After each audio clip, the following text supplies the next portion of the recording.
back, relax, and maybe get yourself a snack. Me and you gonna have a little chat about books.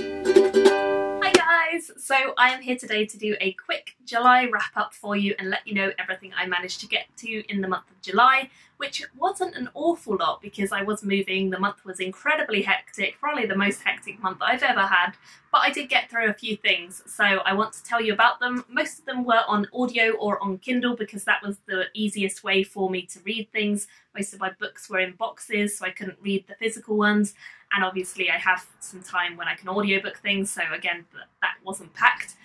But yeah, I definitely enjoyed reading some of the things that I got to and didn't love some of the others. So let's just run through quickly everything that I ended up getting to in the month. The first thing was actually a DNF for me, unfortunately, and this is one of the SPFBO books, so I will talk more about it in a full review and tell you exactly why I DNF'd it. The next one I read was Rather Weird by Andrew Caldecott. This one I audiobooked predominantly, and honestly this book just confused me more than anything. I didn't love it because it certainly had a bizarre tilt to it, but it didn't really feel like it was that exciting.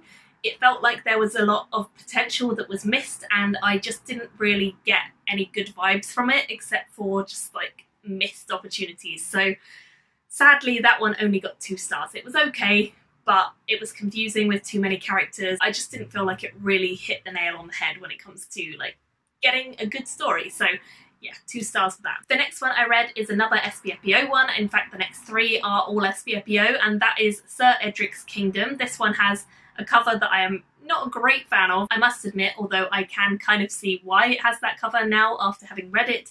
It's a kind of, I would say, almost comedy fantasy because it definitely deals with a main character who's quite comedic, he's quite funny and witty, he's a bit of a womanizer, and he's a bit of a lad about town, I suppose. I will go into more detail on what it's all about once I review it. The next one that I ended up reading is called The Wasting. Again, this is an SPFBO book, and it's one that I certainly found more interesting than I was anticipating, so I was quite happy about that. There is a really interesting element to this book that I want to talk more about in the full review, so I will leave it there for now. The next one I read was The Thousand Scars. This one has a lot of potential. It's definitely quite a dark one, and I certainly enjoyed it, although it wasn't my favourite. Again, I'll talk a lot more about what all of these SPFBO ones are about when I do my full review, so look out for that. Next up on audiobook, I listened to Age of War, which is the 3rd book in the Legends of the First Empire series, I believe it's called, by Michael J. Sullivan, and this one I gave 4 stars to because I love Michael J. Sullivan. This series continues to be great, and of course I will be doing a review of this and telling you more about it, but generally the series continues to be really, really up my alley. So I love this. I love the lady characters. I just think there's a lot of great classic fantasy tropes, but with modern, faster pacing, and I love that. So 4 stars for that. The next one I read was Purple Hibiscus, which is by Chimamanda Ngozi Adichie, and this one was a 4-star literary fiction read for me, so I'm quite happy about that because I don't read that much literary fiction, and when I do, often I don't find it to my liking, but Chimamanda is one of those authors that does seem to always kind of draw me into her stories and keep me entertained, even though I don't really know that much about the setting of Nigeria. She definitely has something about her that just pulls you in. She's got beautiful writing, so it's probably that, but her characters and her world is great too, so I really enjoyed it and gave it 4 stars. The next one I read is the only book that I currently have in physical edition, and that is this one, The Deathless by Peter Newman. I loved this book completely and utterly. I gave it a full 4.5 out of 5 stars.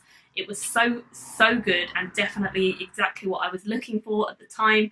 So I will be doing a full review of this very, very soon, so look out for that. I've already filmed it, so it'll be up as soon as I edit it. And then the final 2 books that I read are both part of the same series, and both of them got 5 stars from me. They're both sort of sci-fi dystopian, utopian ones, and they are called Scythe and Thunderhead, and they are both by Neil Shusterman.